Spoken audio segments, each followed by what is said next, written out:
Hello friends, Wildly of Wild Fempire here with your full moon reading for this month of August 2023, and this will be the first one as this month has two full moons in it, both August 1st and then at the end of the month at August 30th.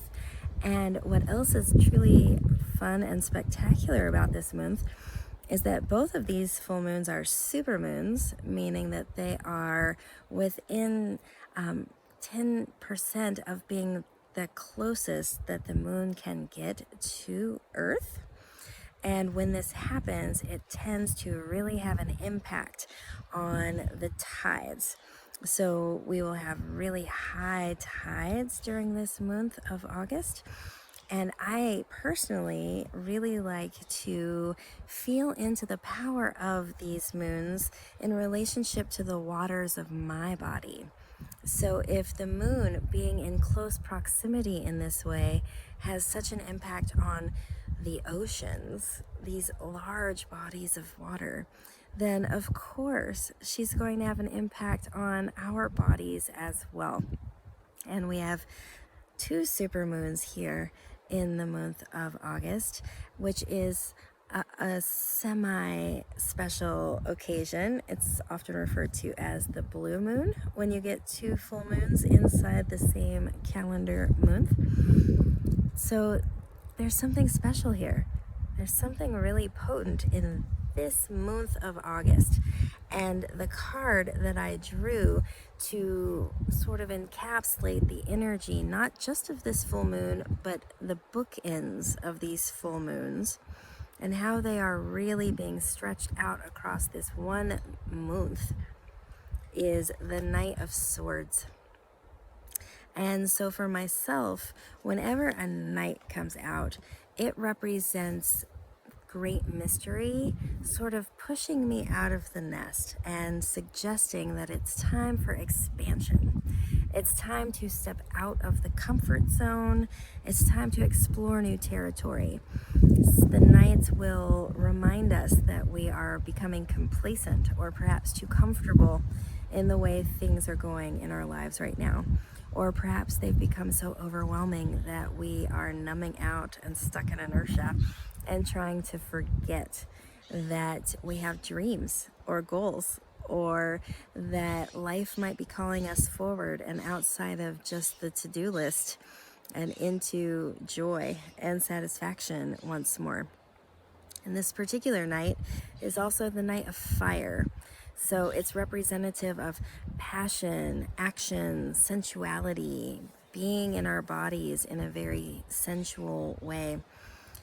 And what I'm sensing as I tune into this upcoming full moon is an opportunity this month for each one of us, if we so choose, to let the light of these supermoons really shine on all of the things that we've not wanted to look at thus far. It's an opportunity to shine some light into those dark corners of the closet, wherever you might store those skeletons, so to speak.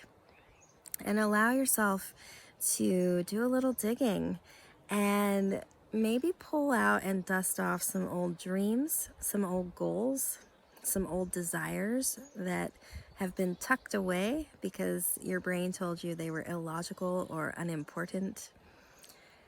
And give them a little shine. Give them a little look-see. Is that true?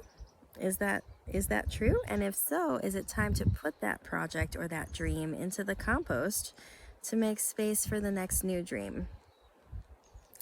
Whichever direction these full moons call you, it just feels really, really important that we take the time to listen and that we give it a little bit of our attention this month, because time is being compressed between these two full moons. We are given this cosmic gift to really amplify whatever we set our attention upon and whatever intention we're holding inside of ourselves.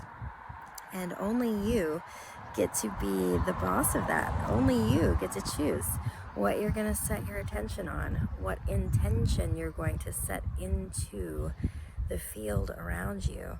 And whether or not you're going to continue cultivating your dreams, continue cultivating the things that you are expanding into. Remember the medicine of that night. Life gets really, really rote and dull and kind of boring if we're not continually allowing ourselves to explore our edges, right? Gabrielle Roth once said it takes discipline to be a free spirit. And I believe that this moonth is an exact example of what that quote actually means. It takes discipline to continue to show up for our dreams, for our passions, for our desires, and to continue pouring our energy into those things, especially when life gets hard. I hope that this full moon really delights you and brings you some special medicine. If life is really hard for you right now, I'm feeling you, I'm holding you in my heart. Just know you're doing great. Keep showing up. Keep doing your best. Keep letting the feelings flow. And if you set just one small intention this month and water it every single day for just a few minutes, things are going to change for you. I promise.